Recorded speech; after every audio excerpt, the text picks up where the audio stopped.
Hey y'all, it's Miranda at Peace, Love, and Happiness Club, and today I wanted to talk to y'all a little bit about 5 plants that are really good for people who are just starting to get into the hobby of plant collecting. These ones are going to be a little bit more expensive than some of the plants you might be used to if you are like a newer plant parent, but they're really, really affordable options, and all of them are incredibly cool if I do say so myself. This one I actually talked about in our last video about 5 of our current best-selling plants, but this is a variegated phylodendron heteroecium. This one's going to be a pretty easy care phylodendron.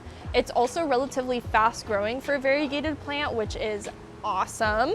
Like with most variegated plants, it is going to like to be either under a grow light or in a spot that gets pretty good bright indirect light, just to kind of help keep the variegation looking really nice. Don't worry though, if it does revert back to green, you can totally chop it back and it shouldn't have any problem growing. Like I mentioned, they're pretty fast growers, but a really, really beautiful plant, and each leaf comes out a little bit different, which is really neat also. We have this one for $38 right now.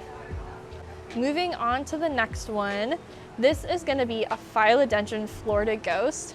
This is honestly one of my favorite plants that I currently own, just because it grows really, really well. As it gets bigger, the leaves get this cool dragon shape. And when the new leaves come out, they come out this really bright, almost white, almost pure white color, and then eventually harden off to be a darker green. We have the regular Florida Ghost. We do also usually have the Florida Ghost Mint in as well. They're both going to be really, really similar plants. The mint just tends to be a little bit lighter green and have some striping, kind of like this leaf as well. But again, the difference between them is really, really subtle, and both of them would be really good options for people who are getting more into collector plants. These ones are in 2.5-inch pots, really well rooted, and they're going to be $88. The next one I wanted to talk about is the Monstera elbow. This is one that's still a little bit more expensive, but is definitely one of the plants that we get the most questions about from people who come in. And it's definitely one of the most popular plants that I see on social media. If there was a word for most photographed plant, this plant definitely has to be in the running for that. So with plants, elbow means albino or white variegation, which this one definitely has. The amount of variegation on these can really vary. Some of them have really large white patches. Other ones, like this one, tend to have smaller white patches, and some of them can be a little bit more splashy. I personally like to go for ones with a little bit more of the splashiness, because the ones with the white patches are much more prone to sunburn. This is also one that we have a few mothers for, so we chop and prop and grow them here in-house, which is really nice. We found that it takes a little bit of time for them to root, but they are absolutely gorgeous plants. I definitely can't talk about good starter collector plants without talking about the Pink Princess. This one also has to be just one of the most hyped, the most talked about, most beautiful. No, not most beautiful.